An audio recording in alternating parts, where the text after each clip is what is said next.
Perayaan Malam Natal 2025 di Gereja Kristen Jawi Wetan atau GKJW, Sumber Pakem Pepantan Slateng, Desa Slateng, Kecamatan Ledokombo, Jember, Jawa Timur, berlangsung dengan nuansa yang berbeda dari gereja pada umumnya.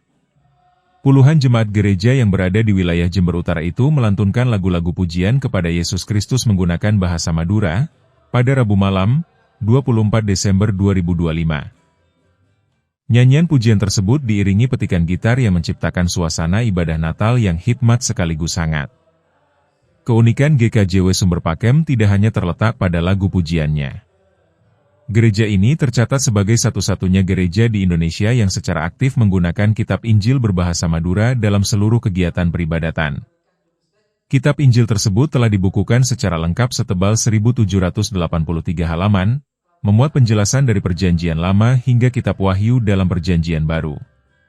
Dalam terjemahan Madura, Perjanjian Lama ditulis sebagai Perjanjian Kona, sementara Perjanjian Baru disebut Perjanjian Anyar. Injil berbahasa Madura ini dirancang oleh Lembaga Alkitab Indonesia Jakarta dan diterbitkan pada tahun 1994. Namun, penggunaannya di GKJW Sumber Pakem telah berlangsung jauh sebelum itu. Pendeta GKJW Sumber Pakem Jember, Eklesius, menjelaskan jemaat gerejanya telah menggunakan Injil berbahasa Madura sejak tahun 1889, bertepatan dengan masa kolonial Belanda. Menurutnya, kehadiran Belanda di Jember Utara pada masa itu tidak hanya berkaitan dengan urusan perkebunan, tetapi juga membawa misi penyebaran ajaran Kristen. Setelah dibaptis oleh misionaris Belanda, Pendeta Ebing kemudian diberi gelar guru Injil oleh komunitas Kristen setempat.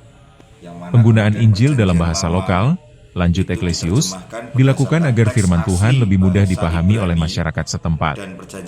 Pada masa kolonial, mayoritas penduduk Jember Utara merupakan pendatang dari Pulau Madura. Hingga kini, GKJW Sumber Pakem tetap mempertahankan penggunaan Injil berbahasa Madura sebagai bentuk penghormatan terhadap sejarah dan warisan penyebaran agama Kristen di Jember Utara.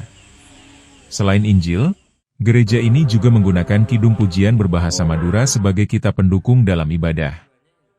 Lagu-lagu tersebut merupakan terjemahan dari kidung pasamuan Kristen Jawa hingga lagu rohani populer. Itu kalau sesuai dengan catatan sejarah memang dari asalnya, dari sononya. Jadi sudah sejak zaman ndak enak itu sudah berbahasa Madura. Kenapa memakai itu? Saya yakin dan percaya motivasinya. Kalau motivasi dulu pasti adalah supaya mudah dipahami oleh konteks lokal. Konteks lokal yaitu masyarakat Madura, baik pendatang yang memang asli dari tanah Pulau Madura yang menetap di sini pada tahun-tahun itu, atau memang keturunan asli Madura yang sudah menetap dan dilahirkan di sini. Itu yang pertama. Jadi untuk melokalkan istilahnya pemahaman tentang Alkitab, pemahaman tentang Injil, itu yang kemudian pertama dilakukan. Dan pertama kali Alkitab ini diterjemahkan itu tidak langsung full seperti cetakan tahun 1994 yang resmi dari LAI atau Lembaga Alkitab Indonesia, melainkan tahun 1970-an itu sudah mulai muncul ada dokumen tentang Injil Markus yang pertama kali diterjemahkan dalam bahasa Madura. Injil Markus itu tahun 1970-an dan itu ada ditulis, penerjemahnya tidak diketahui, saya masih belum mencari sampai ke sana, tapi ada sejarah atau ada cerita narasi bahwa 1970 sebelum waktu itu sudah ada yang menerjemahkan. Sedangkan penerjemah aslinya itu adalah tim dari Lembaga Alkitab Indonesia yang mana dikepalai atau dikomando, dikoordinasikan oleh yang namanya Nyonya Hasaniyah. Nyonya Hasaniyah Jin de Ark, siapa ya? Bentar. Nyonya Sisilia Jin de Ark Hasaniyah Waluyo. Itu nama beliau yang turut menerjemahkan. Jadi Nyonya Sisilia Jin de Ark Hasaniyah Waluyo Beliau adalah seorang anggota gereja, juga disebut penerjemah utama, jadi yang menentukan bagaimana bahasa Alkitab itu. Kalau jenengan buka di Alkitab itu, bahwa setiap kali penerjemahan Alkitab itu dimulai dan diakhiri disahkan dalam konferensi Wali Gereja Indonesia atau KWI, Konferensi Wali Gereja Indonesia, dan itu berjalan sampai hari ini penggunaan bahasa Madura itu.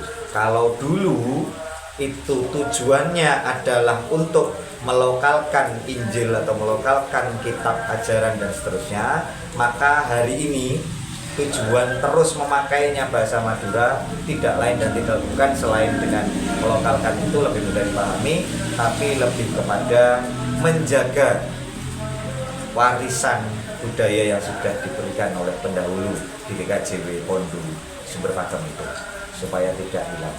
Seperti yang sampai hari ini hanya gereja kami GKJW Pondu Sumber Pakem itulah yang memakai bahasa Madura di dalam peribadatan, pun pula memakai kidung pujian bahasa Madura, yang mana dibantu oleh Bapak Esto Winarno dalam penyusunan lagu-lagunya. Ya, ada beberapa lagu kidung jemaat, ada beberapa lagu kidung Pasamuan Kristen Jawa atau KPKJ, lawas dan baru itu yang diterjemahkan dalam bahasa Madura, pun pula ada lagu populer yang juga diterjemahkan dalam bahasa Madura. Itu ada di sini, kurang lebih ada 200 sekian. 200 sekian lagu. Selain itu juga ada doa-doa, pun pula hal yang inti yang memang diterjemahkan dalam bahasa Madura. Yang pertama adalah pengakuan iman rasuli. Itu sudah diterjemahkan dalam bahasa Madura, sudah dimuat di sini juga. Juga ada 10 perintah Allah yang juga sudah diterjemahkan dalam bahasa Madura. Kemudian ada doa Bapa Kami juga sudah diterjemahkan dalam bahasa Madura. Itu beberapa kebutuhan doa kami, pengakuan kami yang sudah diterjemahkan dalam bahasa Madura. Begitu. Sejak tahun kapan sih penggunaan bahasa Madura itu? Penggunaan bahasa Madura ini ya sejak Mbah Eping harusnya ya, Pak. Sejak Mbah Eping, semenjak orang Belanda itu datang ke sini, ya sebenarnya ngurusi perkebunan, tapi kemudian berjumpa dengan orang-orang dalam tanda kutip mungkin orang-orang pribumi yang kemudian tertarik dengan kabar sukacita yang dalam nama lainnya adalah Injil, yang menceritakan tentang Yesus Kristus. Maka semenjak tahun itu Mbah Eping dibaptis sampai kemudian terus ambil bagian dalam pelayanan itu. Dan Mbah Eping juga selain orang pertama yang dibaptis, beliau menyandang gelar yang diberikan oleh kami komunitas Kristen waktu itu dengan nama GI atau Guru Injil. Guru Injil itu berbeda dengan pendeta. Kalau Guru Injil itu tugasnya adalah pekabaran Injil waktu itu. Jadi sejak tahun, ya dihitung saja 143 tahun yang lalu. 143 tahun yang lalu. Kalau sama gerejanya lebih tua mana, Mbak Eping atau? Pasti lebih tua Mbak Eping, karena terhitungnya kami, persekutuan kami usia 143 itu terhitung sejak Mbak Eping menjadi Kristen, dibaptis menjadi Kristen. Itu yang jauh lebih tua. Kalau usia gerejanya, karena begini, gereja itu kalau di kami itu bukan bangunannya. Gereja itu adalah orangnya, persekutuannya. Maka ketika lebih dari 2 orang berkumpul, itu sudah bisa dihitung sebagai baptisan pertama, sebagai asal-usul gereja itu. Sedangkan kalau hari ini kami di dalam tata gereja kami GKJW itu dengan minimal KK di atas 15, di bawah 50 itu sudah bisa menjadi yang namanya pepantan. Pepantan itu gereja cabang bahasanya. Itu. Iya, Pak.